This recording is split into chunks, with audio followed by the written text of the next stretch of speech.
Hi everyone, welcome back to another video from Crazy Gamer.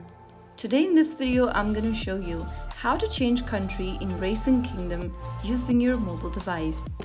First of all, launch the Racing Kingdom app on your device and then make sure you're logged into your account you want to change the country for.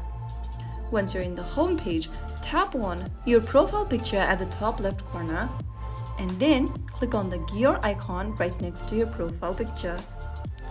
From the pop-up, click on Change Country. From the options that appears on the next page, find the country and select your desired country from the list. Now click on Confirm. And that's how you successfully change your country in Racing Kingdom application. If you found the video helpful, make sure to smash that like button, subscribe for more updated gaming tutorials, and drop a comment below with what country you switched to. I'll see you in the next video. Thank you for watching.